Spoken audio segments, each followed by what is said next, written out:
నేటి సమాజంలో ఒత్తిళ్లు, నీరసాలు, అవిశ్వాసతలు, ఆందోళనలు, ఆత్మహత్యలు రోజురోజుకి అధికమవుతున్నాయి. పిల్లలు, పెద్దలు సంపాదనే లక్ష్యంగా ఉరుకులు పరుగుల పోట్లాటతో అశాంతిప్రద జీవితాన్ని గడుపుతున్నారు. అలా శారీరకంగానూ, మానసికంగానూ బలహీనపడి ఒత్తిడికి లోనై చివరకు తమ కర్తవ్యాల్ని సక్రమంగా నిర్వర్తించలేక ఆత్మహత్యలకు గురవుతున్నారు.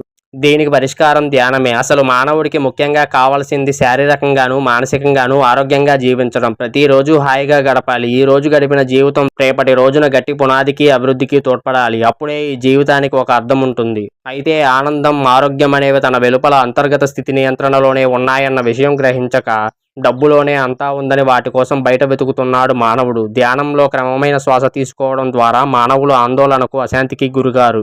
మానవుడు సాధారణంగా తన శక్తిని పనులు చేయడానికి ఖర్చు చేస్తుంటాడు. అలా కోల్పోయిన శక్తిని ఆహారం ద్వారా శారీరకంగానూ, శ్వాస ద్వారా మానసికంగానూ పొందుతూ ఉంటాడు.